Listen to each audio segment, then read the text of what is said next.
ബലിപെരുന്നാൾ സുദിനത്തിൽ സമ്മേളിച്ചിരിക്കുന്ന നമ്മൾ അള്ളാഹുവിന്റെ അപാരവും അപരിമേയവുമായ അനുഗ്രഹത്താൽ വളരെ ഭാഗ്യവാന്മാരാണ്.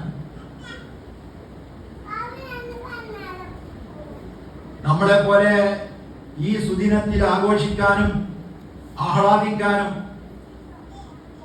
കഴിയാത്ത ഒരുപാട് ആളുകൾ നമ്മുടെ കുടുംബത്തിലും നമ്മുടെ ചുറ്റുപാടും നമ്മുടെ സമൂഹത്തിലുമുണ്ട്. അവരെല്ലാം ഈ ആഘോഷത്തിൽ പങ്കെടുക്കാൻ വളരെ പ്രയാസം സഹിച്ചുകൊണ്ട് പങ്കെടുത്തവരുണ്ട്, പങ്കെടുക്കാൻ കഴിയാത്തവരുമായി കഴിഞ്ഞുകൂടുന്നത്. അത്തരം ആളുകൾക്ക് ആദ്യമായി നമ്മൾ അവരുടെ പ്രയാസങ്ങളും ബുദ്ധിമുട്ടുകളും അല്ലാഹു തആല അവന്റെ അപാരമായ അനുഗ്രഹം കൊണ്ട് പരിഹരിക്കുകയും അത് സുഖമാക്കി കൊടുക്കുകയും ചെയ്യട്ടെ എന്നൊരു പ്രാർത്ഥനയോടെയാണ് നമ്മൾ തുടങ്ങേണ്ടത്. ഇന്നും ഇന്നലെയും ആയി ലോകത്തിന്റെ എല്ലാ ഭാഗത്തും ഉമ്മത്തും മുസ്ലിം സമുദായം ഈദുൽ അദ്ഹ ആഘോഷിക്കുകയാണ്. ഈദുൽ അദ്ഹ എന്ന് പറഞ്ഞാൽ നമുക്കറിയാം അത് ഈദുൽ ഫിത്ർ പോലെയല്ല. ഈദുൽ ഫിത്ർ എന്ന് പറഞ്ഞാൽ വ്രത സമാപ്ത പെരുന്നാൾ എന്നാണ്. വ്രതം മുറിച്ചുകൊണ്ടുള്ള പെരുന്നാൾ. ഒരു മാസം ദീർഘമായി നമ്മൾ വ്രതമനുഷ്ഠിക്കുകയും അനന്തരം ആഘോഷിക്കുകയും ചെയ്യും. ഈദുൽ അദ്ഹ എന്ന് പറഞ്ഞാൽ ബലി പെരുന്നാൾ എന്നാണ്. വലിയ പെരുന്നാളും ചെറിയ പെരുന്നാളുമല്ല, മറിച്ച് ബലി പെരുന്നാളാണ്. അത് ആളുകൾ തെറ്റിദ്ധരിച്ചിട്ട് വലിയതും ചെറുതും ആക്കിയതാണ്. ഇത് ബലിയാണ്, ബലി കൊടുക്കുക. ബലി എന്ന് പറഞ്ഞാൽ ഭാഷാപരമായി അതിന്റെ അർത്ഥം മലയാളത്തിൽ പറഞ്ഞാൽ ഒരു വ്യക്തി അവന് ഏറ്റവും ഇഷ്ടപ്പെട്ട വസ്തു, ഏറ്റവും അമൂല്യമായ വസ്തു, അവന്റെ ജീവിതത്തിൽ അതിന് തുല്യമായി വേറൊരു വസ്തുവില്ല, അങ്ങനെയുള്ള വസ്തു അവൻ ഏറ്റവും കൂടുതൽ ഇഷ്ടപ്പെടുന്ന ആളാണ്. ഇഷ്ടപ്പെടുന്ന വ്യക്തി ആരാണോ, ഇഷ്ടപ്പെടുന്ന ശക്തി ആരാണോ, ആ ശക്തിക്ക് വേണ്ടി വെറുതെ കൊടുക്കുക. ഇതാണ് ബലി. അങ്ങനെ നമ്മൾക്ക് ഏറ്റവും വിലപ്പെട്ട വസ്തു, നമ്മളെ ഏറ്റവും സ്നേഹിക്കുന്നത് ആരെയാണോ ആ ആൾക്ക് കൊടുക്കുക. അവിടെയാണ് ബലിയാവുക. നമുക്ക് വേണ്ടാത്ത വസ്തു കൊടുത്താൽ ബലിയാവില്ല. നമുക്ക് ഏറ്റവും ഇഷ്ടമില്ലാത്ത ആൾ കൊടുത്താലും അതാവില്ല. അപ്പോ നമ്മുടെ രാഷ്ട്രത്തില് ലക്ഷക്കണക്കിന് ആളുകളെ നമ്മുടെ യുവാക്കളിൽ നിന്ന്, അതായത് സമൂഹത്തിന്റെ നടുക്കട്ടം, കുട്ടികളല്ല വയസ്സായവരല്ല, യുവാക്കള്, യാതൊരു കേടുമില്ലാത്ത, രോഗമില്ലാത്ത, ശാരീരികമായി യാതൊരു ന്യൂനതയും ഇല്ലാത്ത ഈ രാജ്യത്തെ ഏറ്റവും വലിയ മുതൽക്കൂട്ടായ യുവാക്കളെയാണ് പട്ടാളത്തിലേക്ക് എടുക്കുന്നത്. അവര് ബലി കൊടുക്കാൻ. രാജ്യത്തിന് എന്തെങ്കിലും, രാജ്യത്തിന്റെ അഖണ്ഡതക്കോ ഐക്യത്തിനോ വല്ല തകരാറ് സംഭവിക്കുകയാണെങ്കിൽ അവിടെ അവര് ബലി കൊടുക്കും. അപ്പൊ നമ്മൾ അവരുടെ ജീവിതത്തിന് ബലി കൊടുക്കണം. അങ്ങനെയാണ്. അതാണ് ബലി പെരുന്നാൾ. ഈ ബലി പെരുന്നാളിന് നമ്മുടെ ചുറ്റുപാടും സമൂഹങ്ങൾ പല ആഘോഷങ്ങളും ഉത്സവങ്ങളും പെരുന്നാളുകളൊക്കെ ആഘോഷിക്കുന്നുണ്ട്. അതിനൊക്കെ ചരിത്രപരമായ അല്ലെങ്കിൽ ഐതിഹാസികമായ ഏതെങ്കിലും തരത്തിലുള്ള ഒരു ചരിത്രമുണ്ടോ, ഒരു അത് തുടങ്ങാനൊരു കാരണമുണ്ടോ? നമ്മൾ കേട്ടിട്ടുണ്ട്, നമ്മള് ഓണം കേട്ടിട്ടുണ്ട്, ഓണത്തെ പോലെ തന്നെ ക്രിസ്മസ് കേട്ടിട്ടുണ്ട്, അതുപോലെ ദീപാവലി കേട്ടിട്ടുണ്ട്. ഇതിന്റെയൊക്കെ പിന്നിൽ ഒരു പശ്ചാത്തലമോ അല്ലെങ്കിൽ ഒരു ചരിത്രപരമായ കാരണങ്ങളുണ്ടോ? അതാണ് അത് സ്മൃതി മണ്ഡപം. അത് ഓർക്കാൻ വേണ്ടി സ്ഥാപിക്കുന്ന നമ്മുടെ നാട്ടിൽ ഒരുപാട് ബലി കുടീരങ്ങൾ കാണും. പറഞ്ഞാൽ ബലി കൊടുത്ത രക്തസാക്ഷികളായി ഓരോ സംഘടനയ്ക്ക് മരിച്ചുപോയവരുടെ പേരിൽ ബലി കുടീരങ്ങൾ. എന്താ, ഒരു സ്മൃതി മണ്ഡപമാണ്, ഒരു സ്മാരക മണ്ഡപമാണ്. അത് ഓർക്കാൻ വേണ്ടിയാണ്. അല്ലാഹു സുബ്ഹാനഹു വ തആല ഈ ബലി പെരുന്നാളിനെ അതൊരു ഒരു സ്മൃതി മണ്ഡപമായിട്ടാണ് തീരുമാനിച്ചത്. ഓർക്കുക, കാലങ്ങളിലൂടെ ഓർത്തു പോകുക. ഇത് എന്ന് തുടങ്ങിയെന്ന് ചോദിച്ചാൽ BC 14-ാം നൂറ്റാണ്ടിലാണ് മൂസാ നബി അലൈഹി ഇസ്ലാം ജീവിച്ചിരുന്നത്. അവിടുന്ന് 1500 കൊല്ലം ബേക്കിലേക്ക് പോയാൽ, അല്ലെങ്കിൽ ഒരു 1000 കൊല്ലം ബേക്കിലേക്ക് പോയാൽ, ഇറാഖിന്റെ ഉൾഭാഗത്ത് സ്ഥിതി ചെയ്യുന്ന നമ്മുടെ ഈ നാട് പോലുള്ള ഒരു ചെറിയ ഗ്രാമം ഉണ്ടായിരുന്നു, ഊറി എന്നൊരു ഗ്രാമം. ആ ഗ്രാമത്തിൽ ജനിച്ച ഒരു മനുഷ്യനാണ് ഇബ്രാഹിം എന്ന് പറയുന്ന അലൈഹിസ്സലാം. നമ്മൾക്ക് സുപരിചിതനായ ഇബ്രാഹിം നബി അലൈഹിസ്സലാം. അപ്പോ കാലഗണന നടത്തുകയാണെങ്കിൽ 4500 സംവത്സരങ്ങൾക്ക് പിന്നില് ജീവിച്ച ഇറാഖിലെ ഊറി എന്ന ഗ്രാമത്തിൽ ജനിച്ച് ഇറാഖിൽ നിന്ന് ഈജിപ്തിലൂടെ, പലസ്തീനിലൂടെ, മക്കയിലൂടെ എല്ലാം കറങ്ങിത്തിരിഞ്ഞ ഒരു മനുഷ്യൻ. ആ മനുഷ്യനെ അല്ലാഹു തആല ലോക ജനതയുടെ ഇമാമായിട്ട് നിശ്ചയിച്ചു. ലോക ജനതയുടെ നായകൻ. എല്ലാ ജനവിഭാഗങ്ങളും അദ്ദേഹത്തെ ഇമാമായിട്ട് അംഗീകരിക്കണം. എന്താണ് കാരണം? ഒരു വിളക്ക് മറ്റൊരു വിളക്കിൽ നിന്നാണ് കൊളുത്തിയെടുക്കുന്നത്. അതുപോലെയാണ് നമ്മുടെ എല്ലാവരുടെയും ജീവിത മാതൃക. നമ്മുടെ ജീവിതത്തിലെ നാം ഉൾക്കൊള്ളേണ്ട വിശ്വാസം, നാം ഉൾക്കൊള്ളേണ്ട ആചാരങ്ങൾ, നാം പ്രാവർത്തികമാക്കേണ്ട അനുഷ്ഠാനങ്ങൾ, വിശ്വാസ, അനുഷ്ഠാന, ആചാര, സ്വഭാവങ്ങൾ, ഈ കാര്യങ്ങൾക്കെല്ലാം മാതൃകാ പുരുഷനായിട്ട് അല്ലാഹു തആല ഈ മനുഷ്യനെയാണ് തിരഞ്ഞെടുത്തത്, ഇബ്രാഹിം അലൈഹിസ്സലാത്തു വസ്സലാം എന്ന പ്രവാചകൻ. ആ പ്രവാചകനെ തെരഞ്ഞെടുത്ത് ആ പ്രവാചകന്റെ സന്തതി പരമ്പരകളിലൂടെ അല്ലാഹു ആയിരക്കണക്കിന് പ്രവാചകന്മാരെ വേറെ നിശ്ചയിച്ചു. അതുകൊണ്ട് ആ പ്രവാചകന്റെ സ്മൃതി മണ്ഡപം, ആ പ്രവാചകനെ അല്ലാഹു തആല പരീക്ഷിച്ചു. ഒരാളെ നേതാവാക്കണമെങ്കിൽ എന്ത് വേണം? നേതാവാണെന്ന് അല്ലാഹു പറഞ്ഞതാണ്. അത് വെറുതെ അങ്ങോട്ടാക്കുകയല്ല അല്ലാഹു ചെയ്തത്. വിശുദ്ധ ഖുർആൻ പറയാണ്, അഊദു ബില്ലാഹി സമീഉൽ അലീം വഇദ് ഇബ്തലാ ഇബ്രാഹീമ റബ്ബുഹു ബികലിമാത്തിൻ ഫഅതമ്മഹുൻ ഖാല ഇന്നി ജാഇലുക ലിന്നാസി ഇമാമ. ഒരാളെ ഒരു ജോലിക്ക് നിശ്ചയിക്കണമെങ്കിൽ പരീക്ഷകൾ നടത്തും. SSLC, +2, ഡിഗ്രി ഇങ്ങനെ. ആ പരീക്ഷകളൊക്കെ കഴിഞ്ഞിട്ടാണ് അവനെ ഇന്ന ജോലിക്ക് പറ്റുമെന്ന് തീരുമാനിക്കുന്നത്.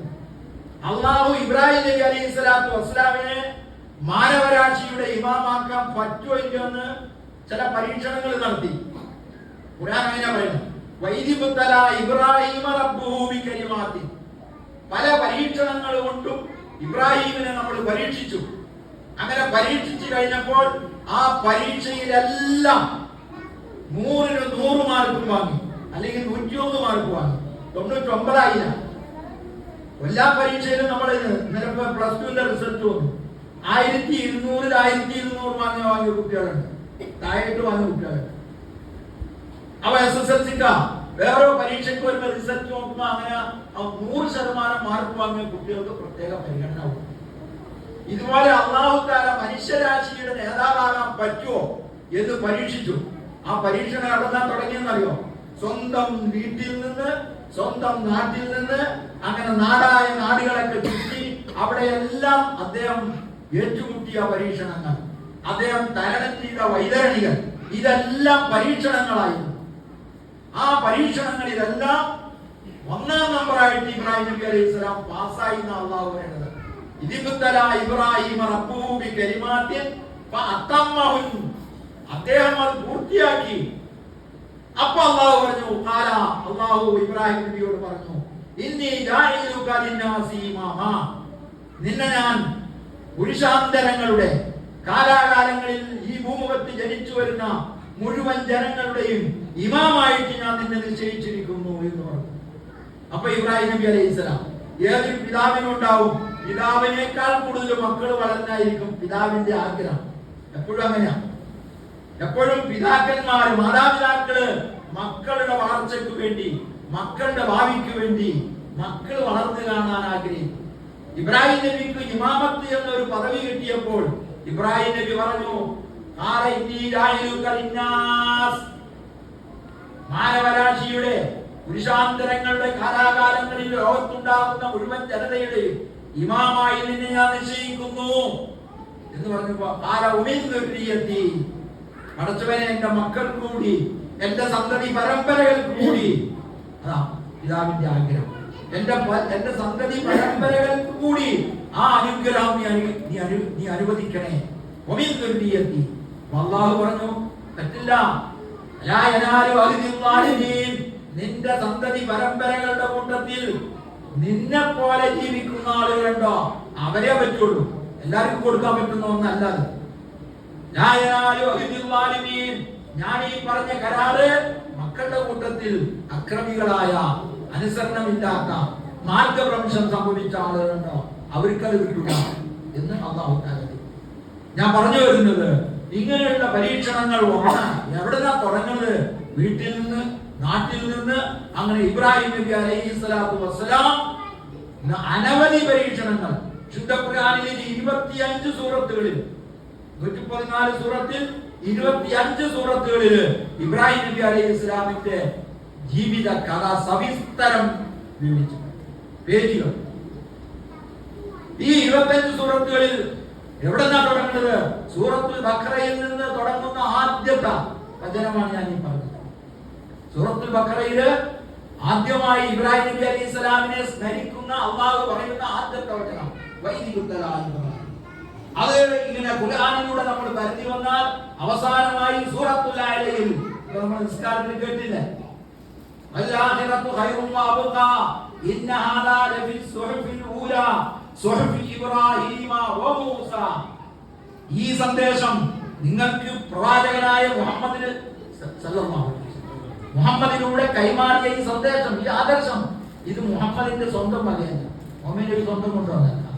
ആ മുഹമ്മദ് നബിക്ക് മുമ്പ്, അന്ത്യപ്രവാചകനായ മുഹമ്മദ് നബിക്ക് മുമ്പ് അനവധി പ്രവാചകന്മാരിലും ആ പ്രവാചകന്മാരുടെ കൂട്ടത്തിൽ പ്രവാചകന്മാർക്കും മറ്റുള്ളവർക്കും വിളക്ക് കൊടുക്കാൻ വേണ്ടി നിശ്ചയിച്ച ഇബ്രാഹിം, അതാ അല്ലാഹു തആല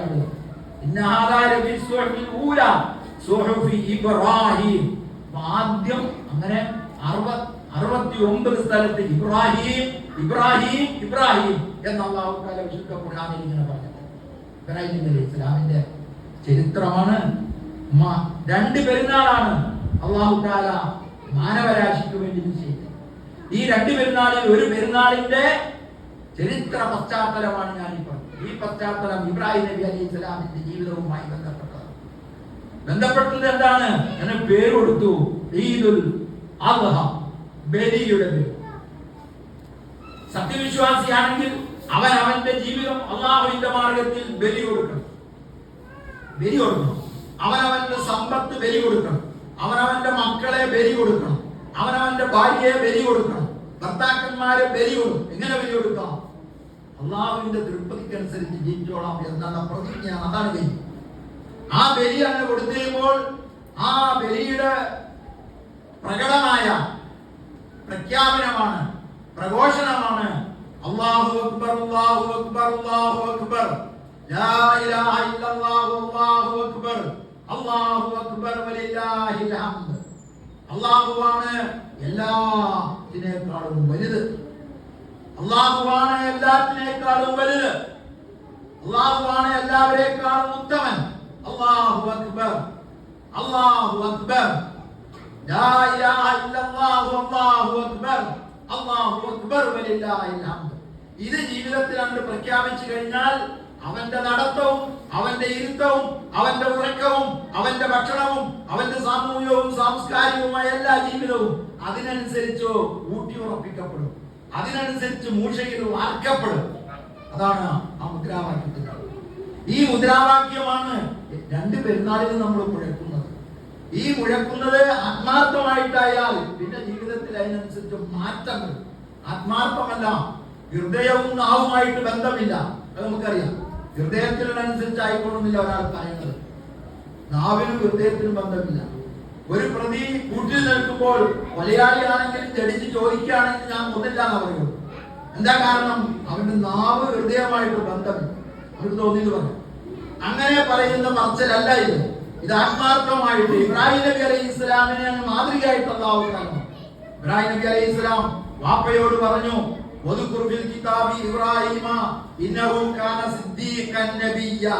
ഇബ്രാഹിമിനെ പറ്റി ഈ വേദഗ്രന്ഥത്തിലെ ഇബ്രാഹിമിനെ പറ്റി നീ പറഞ്ഞു കൊടുക്കുക. മറ്റുള്ളവരെ പറ്റി പറഞ്ഞാൽ മറ്റുള്ളവരുടെ കഥ പറയുന്നത് പോലെ അവരുടെ ചരിത്രം വിവരിക്കുന്നത് പോലെ ഇബ്രാഹിമിന്റെ ചരിത്രവും നീ വിവരിച്ചു കൊടുക്ക്. ആ സൂറത്ത് മറിയമില് വേറെയും പറയുന്നുണ്ട്, ഒതുക്കുർ ഫിൽ കിതാബി മറിയമ, ഈ വേദഗ്രന്ഥത്തിൽ മറിയമിനെ കുറിച്ച് നീ പറഞ്ഞു കൊടുക്കുക. ഒതുക്കുർ ഫിൽ കിതാബി ഇസ്മാഈല, ഈ ഗ്രന്ഥത്തിൽ ഇസ്മായിലിനെ പറ്റി പറ. ഇബ്രാഹിമിനെ പറ്റി പിന്നെ പറയണ്ട, ഇബ്രാഹിമിനെ പറ്റി പറഞ്ഞില്ല. അദ്ദേഹം ആദ്യമായിട്ട് പറഞ്ഞു, യാ അബതി ലിമ തഅബുദു മാ ലാ യസ്മഉ വലാ യുബ്സിറു വലാ യുഗ്നി അൻക ശൈഅ. വാപ്പ, എന്തിനാണ് ചെവി കേൾക്കാത്ത, കണ്ണ് കാണാത്ത, ഒരു ഉപകാരവും ചെയ്യാൻ കഴിയാത്ത വസ്തുവിനെ എന്തിനാണ് നിങ്ങൾ ആരാധിക്കുന്നത്? യാ അബതി ലിമ തഅബുദു മാ ലാ യസ്മഉ വലാ യുബ്സിറു വലാ യുഗ്നി അൻക ശൈഅ. യാ അബതി ഇന്നി ഖദ് ജാഅനി മിനൽ ഇൽമി മാ ലം യഅതിക ഫത്തബിഇനി അഹ്ദിക സിറാത്തൻ സവിയ്യ. എന്റെ പ്രിയപ്പെട്ട പിതാവേ, ഞാൻ പറയുന്നത് നിങ്ങളൊന്ന് കേൾക്ക്. നിങ്ങൾക്ക് കിട്ടാത്ത അറിവ് എനിക്ക് കിട്ടിയിട്ടുണ്ട്. യാ അബതി ഖദ് ജാഅനി മിനൽ ഇൽമി മാ ലം യഅതിക, നിങ്ങൾക്ക് കിട്ടാത്ത അറിവ് എനിക്ക് കിട്ടിയിട്ടുണ്ട്. ഫത്തബിഇനി, അതുകൊണ്ട് ഞാൻ പറയുന്നത് നിങ്ങൾ അനുസരിക്ക്, കേൾക്ക്. എന്നാൽ അഹ്ദിക സിറാത്തൻ സവിയ്യ, നിങ്ങൾക്ക് നേരായ ഒരു മാർഗം ഞാൻ നിങ്ങൾക്ക് കാണിച്ചു തരാം. വീണ്ടും പറയാം, യാ അബതി, എന്റെ പ്രിയപ്പെട്ട പിതാവേ. ഒരുപാട് കാര്യങ്ങൾ പറഞ്ഞു. ഈ കാര്യങ്ങളൊക്കെ ഇങ്ങനെ പറഞ്ഞപ്പോ അവസാനം പിതാവാരാ? ആസനാണ്. അവിടെ നാട്ടിലെ ക്ഷേത്രത്തിലെ പൂജാരിയാണ് വാപ്പ. ക്ഷേത്രത്തിലെ പൂജാരിയോടാണ് പറയുന്നത്, നിങ്ങൾ എന്തിനാണ് മണ്ണിൽ വരയ്ക്കാത്ത, കണ്ണ് കാണാത്ത, ചെവി കേൾക്കാത്ത, ഉപദ്രവങ്ങൾ ചെയ്യാത്ത ഈ വസ്തുക്കളെ എന്തിനാണ് നിങ്ങൾ ഇബാദത്ത് ചെയ്യുന്നത് എന്ന് ചോദിച്ചപ്പോ പിതാവ് പറഞ്ഞ മറുപടി, നീ നാട് വിട്ടു പോയിക്കോണം. നീ നാട് വിട്ടു പോകണം. അങ്ങനെ പോയില്ലെങ്കിൽ നിന്നെ അർജുമന്നക്ക, ഞാൻ നിന്നെ ഞാൻ എറിഞ്ഞോടി. നീ സ്വയം പോയിക്കോണം, ഇവിടെ നിന്ന് വിട്ടുപോയിക്കോണം. ഇത് എവിടെ നിന്നാ തുടങ്ങുന്ന? സ്വന്തം വീട്ടിൽ നിന്ന്. അങ്ങനെ നാട്ടിൽ തുടങ്ങി. നാട്ടിൽ ഇത് പ്രശ്നമായി. നാട്ടിലും ഇവിടെയൊക്കെ പരീക്ഷണാണ് ജീവിതത്തില്. ആരുമില്ലാത്ത ഒരു കാലഘട്ടം, നാട്ടിൽ കരാളമായ ശിർക്കിന്റെ കോമരങ്ങൾ കൊടികുത്തി വായുന്ന കാലഘട്ടം. ഇത് കാലഘട്ടം ഇവിടെ എത്തണം. 2026 കാലങ്ങൾ കറങ്ങി ഓരോ കലണ്ടറുകൾ വന്നു. നമ്മളിന്ന് ജീവിക്കുന്ന നാടേതാ, കാലേതാ, എത്ര ശാസ്ത്രജ്ഞന്മാരുണ്ട്, ഏതെല്ലാം തരത്തിലുള്ള ഭൗതിക വിദ്യാഭ്യാസത്തിൽ മനുഷ്യനെത്തി. മനുഷ്യൻ ചന്ദ്രനിലും ചൊവ്വയിലൊക്കെ കയറി രാപ്പാർക്ക് തിരിച്ചു വന്ന് അവിടുത്തെ കഥകളൊക്കെ നമുക്ക് പറഞ്ഞുതരാം. എന്നിട്ട് ആ മനുഷ്യന്മാര് പോലും എന്താവുന്നു? അവര് കണ്ടെത്താത്ത ഒരു കാര്യം, അതാണ് പ്രവാചകന്മാരിലൂടെ അവര് കണ്ടെത്തിയിട്ടില്ല. അവർ ഗവേഷണം നടത്തിയിട്ട് കിട്ടിയിട്ടില്ല. ശിർക്ക് പാടില്ല, തൗഹീദ് സ്വീകരിക്കണമെന്ന് ആരിൽ നിന്നാണ് കിട്ടുന്നത്? പ്രവാചകന്മാരിൽ നിന്നാണ്. ആ പ്രവാചക പ്രവരന്മാരുടെ പ്രപിതാവായ ഇബ്രാഹിം നബി അലൈഹിസ്സലാം തൗഹീദിനു വേണ്ടി ജീവിതത്തിന്റെ ആകത്തുക തൗഹീദാന്ന് പറഞ്ഞാൽ അതാണ് ശരി. എന്നിട്ടോ കാലങ്ങൾ കഴിഞ്ഞു. 4500 വർഷം നമ്മൾ ഏതാണ്ട് പറയണില്ലേ? ഇന്ന് മനുഷ്യൻ നന്നായിട്ടുണ്ട്. ഇന്ന് ശരിയായ തൗഹീദ് കൊണ്ട് എത്ര മനുഷ്യന്മാർ ഭൂമുഖത്തുണ്ട്? ശരിയായ തൗഹീദ് കൊണ്ട്. അവിടെയാണ് ഇതിന്റെ പ്രസക്തി നമ്മൾ മനസ്സിലാക്കുന്നത്. ഇബ്രാഹിം നബി അലൈഹിസ്സലാം അന്ന് മുഴക്കിയ ഈ തൗഹീദിന്റെ പ്രസക്തി നമ്മൾ മനസ്സിലാക്കുന്നത് അങ്ങനെയാണ്. ഞാൻ നീട്ടി പറയുന്നില്ല. നമ്മൾ ഒരു ചെറിയ ഇബ്രാഹിം നബി അലൈഹിസ്സലാമിനെ കുറിച്ച് വീരാരാധനക്കെതിരില്, വിഗ്രഹാരാധനക്കെതിരില് ഇത്രയും കൂടുതൽ പടവെട്ടിയ ഒരു പ്രവാചകൻ, ആ പ്രവാചകനെ പിൻപറ്റിക്കൊണ്ട് മറ്റു പ്രവാചകന്മാരെ പിൻപറ്റിക്കൊണ്ട് ലോകത്ത് ജീവിച്ചിരിക്കുന്ന എല്ലാ സജ്ജനങ്ങളും മുജാഹിദുകളായ ലോകത്ത് ദീനിനു വേണ്ടി പടവെട്ടുന്ന എല്ലാ ആളുകളും അവർക്കുള്ള മാതൃകാ പുരുഷനാണ്. മാതൃകാ ഇബ്രാഹിമിനും ഇബ്രാഹിമിന്റെ കൂടെയുള്ള അമ്പിയാക്കന്മാര്, സജ്ജനങ്ങൾ, അവരിലാണ് നിങ്ങൾക്ക് മാതൃകകൾ. ഇവിടെ കുറച്ച് ആളുകളാണെങ്കിലും എന്തിനാ ഇങ്ങനെ സംഭവിക്കുന്നത്? ഈ തൗഹീദിന്റെ ദീപസ്തംഭം ഉയർത്തിപ്പിടിക്കാൻ, ദീപനാളം കെട്ടുപോകാൻ പാടില്ല. ആ തൗഹീദിന്റെ വാക്കാണ് ഈ ഈദുൽ അദ്ഹയുടെ സന്ദേശം. ലോകത്ത് ഈദുൽ അദ്ഹ പെരുന്നാളിന് ഒരുപാട് സന്ദേശങ്ങളുണ്ട്, ആ സന്ദേശങ്ങളൊക്കെ ഇസ്ലാമിന്റെ മുഴുവൻ സന്ദേശങ്ങളാണ്. അതിൽപ്പെട്ട ഒന്നാമത്തെ സന്ദേശമാണ് ഇത് ലോകത്തെ എപ്പോഴും മുഴങ്ങിക്കൊണ്ടിരിക്കണം. ഇത് ചെറിയ കാര്യമല്ല. ഇങ്ങനെ മുഴങ്ങിക്കൊണ്ടിരുന്നിട്ടും ഇതിന്റെ വക്താക്കളിൽ പോലും ശിർക്ക് കടന്നുകൂടുകയാണ്. അതിനാണ് ഓരോ വർഷവും ലക്ഷക്കണക്കിന് മനുഷ്യന്മാരെ ഇബ്രാഹിം നബി അലൈഹി ഇസ്ലാമിനോട് പറഞ്ഞു, വിളിച്ചു പറയൂ നീ ജനങ്ങളോട്, വാദ്ദിൻ ഫിന്നാസി ബിൽ ഹജ്ജി യഅതൂക റിജാലൻ വഅലാ കുല്ലി നാമിരി യൽഖീന മിൻ കുല്ലി ഫജ്ജിൻ അമീർ. നീ ജനങ്ങളോട് വിളിച്ചു പറയൂ, അവനവന്റെ നാട്ടിലും പള്ളിയിലും പരിസരത്തും മാത്രം പോരാ, കൊല്ലത്തിൽ ഒരിക്കൽ ഇവരെ വരണം, കേന്ദ്രത്തിൽ വരണം. ആ കേന്ദ്രം, അതാണ് ഹജ്ജിന്റെ സന്ദേശം. ഹജ്ജിന്റെ സന്ദേശം എന്താണ്? അള്ളാഹുവിനോട് പ്രാർത്ഥിക്കാം, അള്ളാഹുവിന്റെ മുമ്പിൽ മാത്രം നമ്മുടെ പ്രശ്നങ്ങൾ സമർപ്പിക്കാം. അള്ളാഹുവാണ് ഈ കാര്യങ്ങളൊക്കെ നിയന്ത്രിക്കുന്നത്. ആ ഇബ്രാഹിം നബി അലൈഹി ഇസ്ലാമിന് കൊടുത്തത് ആരാ? ഇബ്രാഹിം നബി അലൈഹി ഇസ്ലാമിന്റെ കഥ വിവരിക്കുന്ന ഒരു സ്ഥലത്ത് നിങ്ങൾ വായിച്ചിട്ടില്ലേ? അല്ലെങ്കിൽ നമ്മൾ സാധാരണ ഖുതുബയിൽ പറയുന്നില്ലേ? പരീക്ഷണങ്ങൾ പലതും കഴിഞ്ഞു, അവസാനത്തെ പരീക്ഷണം, അവസാനം പലതരത്തിലുള്ള പരീക്ഷണങ്ങൾ. അവസാനം പറഞ്ഞു, നിനക്ക് നിന്റെ വാർദ്ധക്യ ദശയില് നിനക്ക് താങ്ങും തണലുമായി വന്ന ഒരു കുട്ടി, ആ കുട്ടിക്ക് വേണ്ടി നീ പ്രാർത്ഥിച്ചു. അല്ലാഹു പറയാം, ആരാ? ഇബ്രാഹിം നബി അലൈഹി ഇസ്ലാം പറഞ്ഞു, ഇന്നി ദാഹിബുൻ ഇലാ റബ്ബി സയഹ്ദീൻ, ഞാൻ അല്ലാഹുവിന്റെ മാർഗ്ഗത്തിലേക്ക് പോകുന്നു എന്ന് പറഞ്ഞിട്ട് പിന്നെ ഇബ്രാഹിം നബിയുടെ പ്രാർത്ഥന എന്താണെന്നറിയോ? റബ്ബി ഹബ്ലി മിനസ് സ്വാലിഹീൻ. വയോവൃദ്ധനായ ഒരു മനുഷ്യന് കാലങ്ങൾ കഴിഞ്ഞിട്ട് കുട്ടിയുണ്ടായില്ല. അങ്ങനെ സങ്കടപ്പെട്ട് എന്നും പറയും പഠിച്ചവർ. അങ്ങനെ പറഞ്ഞു റബ്ബി ഹബ്ലി, അല്ലാഹുവേ എനിക്ക് തരണം, മിനസ് സാലിഹീൻ, ഒരു സാലിഹായ സന്താനം, കുട്ടീനെ വേണമെന്നല്ല, സാലിഹായ കുട്ടീനെ. അപ്പൊ അല്ലാഹു തആല കൊടുത്താണ്. ആ കുട്ടിയാണ് ഫലമ്മാ ബലഗ മഅഹു സഅയ. അങ്ങനെ ആറ്റ് നോറ്റ് പ്രാർത്ഥിച്ച് കാലങ്ങളോളം കണ്ണ് കലങ്ങി കണ്ണീരൊഴുക്കി കിട്ടിയ കുട്ടിയെ. അതാണ് പരീക്ഷണം. പ്രവാചകന്മാർക്കുണ്ടാകുന്ന സ്വപ്നങ്ങൾ വഴിയാണ്, പ്രവാചകനോട് കൽപ്പിക്കാണ്. മറ്റുള്ള പരീക്ഷണങ്ങൾ വേറെ കായബ പഠിക്കാൻ പറഞ്ഞു, അത് അടുത്ത് കഴിയാം. അല്ലെങ്കിൽ പ്രബോധനം ചെയ്യാൻ പറഞ്ഞു, അത് കഴിയും. പല പരീക്ഷണങ്ങൾ അതൊക്കെ. പക്ഷെ ഈ വയസ്സായ ഒരു മനുഷ്യന് കുട്ടി കിട്ടിയിട്ട് ആ കുട്ടിയെ കാണുമ്പോൾ ഉണ്ടാകുന്ന ആനന്ദവും സന്തോഷവും കുളിർമയും ഇതെല്ലാം ആ മനസ്സിൽ അള്ളാഹുവിനേക്കാൾ വലുതാണോ അല്ലേ എന്ന് പരീക്ഷിക്കാം. അള്ളാഹു പറഞ്ഞു, ഫലമ്മാ ബലഗ മഅഹു സഅയ ഖാല ഇന്നി അറാ ഫിൽ മനാമി അന്നി അദ്ബഹുക ഫൻദുർ മാദാ തറാ. ഇസ്മാഈലേ, സ്വപ്നം കാണുകയാണ്, അള്ളാഹുവിന്റെ കൽപ്പന എനിക്ക് വരികയാണ്, നിന്നെ അറുക്കണം. ഇത് പ്രതീകാത്മകമാണ്. അള്ളാഹു ഇത് പ്രതീകാത്മകമാണെന്ന് ആദ്യം തന്നെ പറഞ്ഞാൽ അത് പരീക്ഷണമാവില്ല. ഇത് യാഥാർത്ഥ്യമാണ് എന്ന് പറഞ്ഞാലാണ് പരീക്ഷണമാവുള്ളൂ. ഞാനൊരു വിദ്യാർത്ഥിയോട് പറയാണ്, അല്ലെങ്കിൽ എന്റെ മകനോട് പറയാണ്, നീ ഇന്നത് ഞാൻ പറയണമെന്നുള്ളൂ, പക്ഷെ ഈ കൽപ്പന ഇതിനനുസരിച്ചില്ലെങ്കിലും ഞാൻ അങ്ങനെ വിടുന്നില്ല എന്ന് ആദ്യം തന്നെ പറഞ്ഞു വെച്ചാൽ അത് പരീക്ഷണമാവില്ല. യഥാർത്ഥത്തിൽ അനുസരണമാണോ എന്ന് അറിയാൻ വേണ്ടിയാണ്.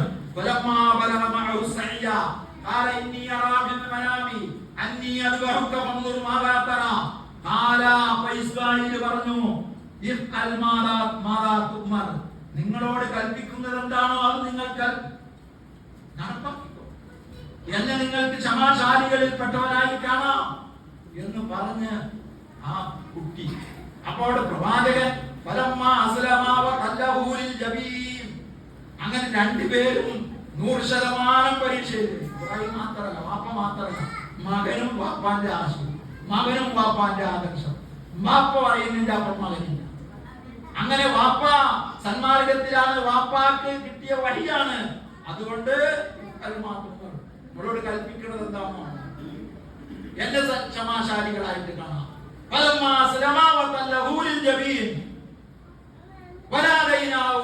അപ്പോഴാണ് ചെരിച്ച് കിടത്തി അതിന് ഒരുങ്ങി ചെയ്യും എന്നുള്ളൊരു അവസ്ഥ എത്തുമ്പോഴാണ് നാം വിളിച്ചു പറഞ്ഞു, അയ്യാ ഇബ്രാഹിം,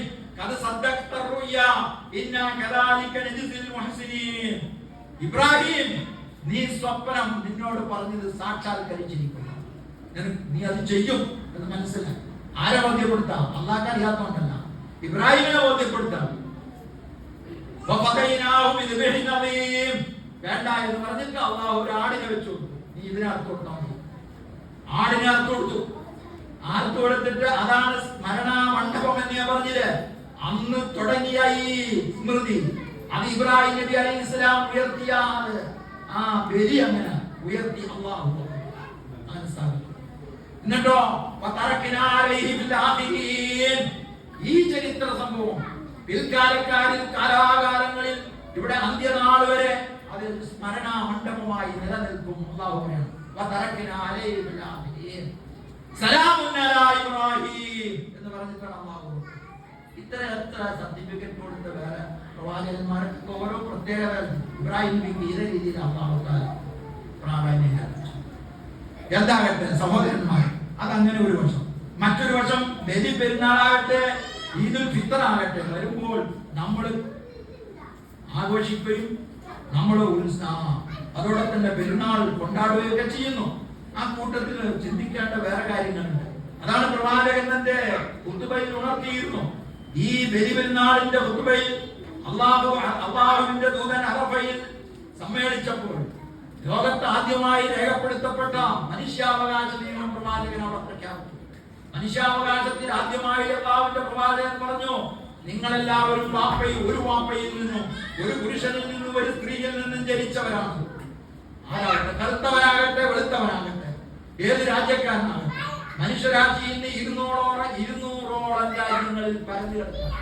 ആ 200ഓളം രാജ്യങ്ങളിൽ നിന്നുള്ള പ്രതിനിധികളാണ് അവിടെ കൂടിയിട്ട് മുഴക്കുന്നത്. ലബ്ബൈക അല്ലാഹുമ്മ ലബ്ബൈക് ലബ്ബൈക ലാ ശരീക ലക ലബ്ബൈക് ഇന്നൽ ഹംദ വന്നിഅമത ലക വൽ മുൽക് ലാ ശരീക ലക. ഇത് മുഴക്കാണ് അല്ലാഹു തൗഹീദ്. എന്നിട്ട് ആ മുഴക്കാൻ വേണ്ടി പ്രവാചകൻ ജീവിതത്തിൽ ഒരു ഹജ്ജാണ് ചെയ്തത്. ആ ഹജ്ജിന് പ്രവാചകൻ പറഞ്ഞു, ഇതെല്ലാം ഇനി ഇവിടുന്ന് അങ്ങോട്ട് ഒരു പക്ഷേ അടുത്ത വർഷം നിങ്ങൾക്ക് എന്നെ കാണാൻ കഴിഞ്ഞു കൊള്ളണമെന്നില്ല. അതുകൊണ്ട് എന്നിൽ നിന്ന് നിങ്ങൾ ഹജ്ജിന്റെ മനാസിക്കുകളൊക്കെ കണ്ടോളൂ, പഠിച്ചോളൂ എന്ന് പറഞ്ഞിട്ട് അറഫയിൽ വെച്ച് പ്രവാചകൻ പ്രഖ്യാപിച്ചു, ഒരു വെളുത്തവനെ കറുത്തവനേക്കാൾ സ്ഥാനമില്ല, ഒരറബിക്ക് അനർബിയേക്കാൾ സ്ഥാനമില്ല, അനർബിക്ക് അറബിയേക്കാൾ സ്ഥാനമില്ല. അങ്ങനെ വംശ വർണ്ണ വർഗ വെറികളെല്ലാം തുടച്ചു മാറ്റി പ്രവാചകൻ. എന്നിട്ടോ പറഞ്ഞു പ്രവാചകൻ, എല്ലാ നന്മകളും അവനവനിൽ നിന്നും തുടങ്ങുക. ജാഹിലിയ്യ കാലത്തുണ്ടായിരുന്ന എല്ലാ പ്രതികാര ബുദ്ധികളും ഇവിടെ ഞാൻ കുഴിച്ചുമൂടി, എന്റെ കാൽപാദത്തിന് ചുവട്ടിൽ ഞാൻ കുഴിച്ചുമൂടിയിരിക്കുന്നു. ജാഹിലിയ്യ കാലത്ത് രക്തം ചിന്തുന്നു. അവകാശമായി കിട്ടേണ്ടത് ഇബ്നു റബീഅത്തുൽ ഹാരിദിയുടെ രക്തത്തിന്റെ ബ്ലഡ് മണിയാണ് കിട്ടേണ്ടത്. പക്ഷെ അത് ഞാൻ വേണ്ടെന്ന് പറയുന്നു. ഇബ്നു റബീഅത്തുൽ ഹാരിദിയുടെ കുടുംബക്കാരനാണ്, ഖുറൈശിയാണ്. കുട്ടിയായിരുന്നപ്പോൾ ബനൂ അസ്ദ് ഗോത്രത്തിനെ വളർത്താൻ വേണ്ടി കൊടുത്തയച്ചതാണ്. ബനൂ അസ്ദ് ഗോത്രക്കാരും ഉദയനും തമ്മിൽ നടന്ന യുദ്ധത്തിൽ ഈ കുട്ടിയെ കൊന്നു. അതിനെ പ്രതി അന്നൊക്കെ ഒരു കൊല നടത്തി കഴിഞ്ഞാൽ അതിന്റെ എതിർത്ത് കൊല, പിന്നെ കൊല, പിന്നെ കൊല, അങ്ങനെയായിരുന്നു. പ്രവാചകൻ അത് പ്രഖ്യാപിച്ചു, അത്തരത്തിലുള്ള എല്ലാ പ്രതികാര വാഞ്ചകളെയും ഇവിടെ കുഴിച്ചു മൂടിയിരിക്കുന്നു. രണ്ടാമത് സാമ്പത്തിക ചൂഷണമാണ്, പലിശ. പലിശയിൽ മുച്ചൂടും മുങ്ങിക്കിടക്കുന്ന കാലഘട്ടം.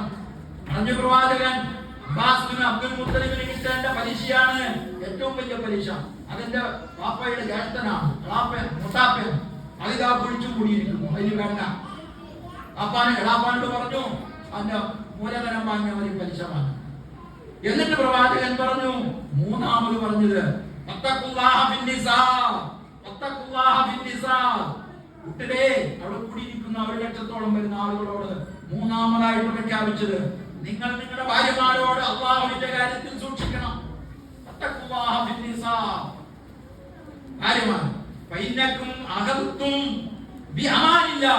അല്ലാഹുവിന്റെ പേരിലാണ് നിങ്ങൾ അവരെ ഏറ്റെടുത്തിരിക്കുന്നത്. അല്ലാഹുവിന്റെ പേര് പറഞ്ഞിട്ട് ഏറ്റെടുത്തിരിക്കുന്നത്. അല്ലാഹുവിനെയാണ് സാക്ഷി നിർത്തിയിരിക്കുന്നത്. ആ കൂട്ടത്തിൽ പ്രവാചകൻ സ്ത്രീകളുടെ ഭാഗത്തേക്ക് പോയിട്ട് സ്ത്രീകളോട് പ്രത്യേകം പ്രസംഗിച്ചു, നിങ്ങളാണ് കുടുംബനാഥൻ, കുടുംബത്തിന്റെ കാര്യം. അപ്പോ അതിനോട് ബന്ധപ്പെട്ട ഭർത്താക്കന്മാരോടും കുടുംബത്തോടുള്ള ബാധ്യതകളാണ്. നിങ്ങൾ സദക്കാ ചെയ്യണമെന്ന്. ജീവകാരുണ്യ പ്രവർത്തനം. ഒരു മുസ്ലിം എവിടെയാണോ ജീവിച്ചിരിക്കുന്നത്, മറ്റുള്ളവരുടെ കാര്യത്തിൽ അവൻ ബദ്ധശ്രദ്ധനായിരിക്കണം. പാവങ്ങളുടെ കാര്യം, പാവങ്ങളുടെ പടത്തലവനായിരിക്കണം ഓരോ മുസ്ലിമും. ആ പാവങ്ങളിൽപ്പെട്ടവരായതുകൊണ്ടാണ് കുട്ടികൾ കൂടെ കളിക്കുന്നത്. നമ്മളിവിടെ കാര്യം പറയാം, അവരെ നമ്മളെ ആളിക്കുന്നു. നിസ്കരിച്ചുകൊണ്ടിരുന്നപ്പോ പ്രവാചകന്റെ പുറത്ത് കുട്ടി കയറിയിരുന്നു. ആ കുട്ടി ഇറങ്ങിപ്പോകുന്നവരെ പ്രവാചകൻ അവിടെ കണ്ടത്. ഇതൊക്കെ അങ്ങനെ കാരുണ്യം. നിങ്ങൾ ഭൂമിയുള്ളവരോട് ഭൂമിയിലുള്ളവരോട് കരുണ കാണിക്കൂ എന്നാൽ ആകാശത്തിലുള്ളവൻ നിങ്ങൾക്ക് കരുണ ചെയ്യും. കാരുണ്യത്തിന്റെ, സ്നേഹത്തിന്റെ, സൗഹൃദത്തിന്റെ, സൗഭ്രാതൃത്വത്തിന്റെ എല്ലാം ശരിയായ ഒരു രൂപമാണ് പെരുന്നാള്. നമുക്ക് സന്തോഷമായി. ഇത്രയും പറഞ്ഞുകൊണ്ട് ഞാൻ നിർത്തുന്നു. ഇനി ഒരുപാട് കാര്യങ്ങൾ നമുക്ക് പറയാം. പക്ഷേ ഇങ്ങനെ പറയാനുള്ളതല്ലോ, ഇതിന് നീണ്ടുപോയി എനിക്കറിയാം. ഏതായാലും എന്റെ പ്രസംഗം നീണ്ടതിൽ നിങ്ങൾ ക്ഷമിക്കാം. അങ്ങനെ പറയുമ്പോൾ ഒരുപാട് കാര്യങ്ങളുണ്ട് നമ്മൾ മനസ്സിലാക്കാം. ഈദിന് വേണ്ടി, അത് വലിയ പെരുന്നാളാകട്ടെ, ഈദുൽ ഫിത്തറാകട്ടെ, ഈദിന്റെ സന്ദേശമായിട്ട് നമ്മുടെ കുടുംബത്തിൽപ്പെട്ടവരെ നമ്മൾ സന്ദർശിക്കാം. നമ്മൾ ജീവകാരുണ്യ രംഗത്ത് പ്രവർത്തിക്കാം.